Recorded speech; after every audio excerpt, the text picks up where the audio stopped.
శ్రీ వరాహ లక్ష్మీ నరసింహస్వామి దేవస్థానంలో బుధవారం గరుడ సేవ నిత్య కళ్యాణ మహోత్సవాలు అంగరంగ వైభవంగా ఆధ్యాత్మికంగా నిర్వహించబడ్డాయి.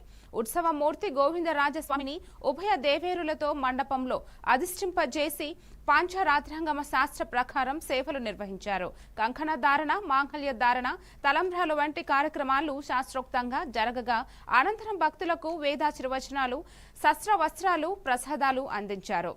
భక్తులు ఆధ్యాత్మిక ఆనందంలో మునిగిపోయారు.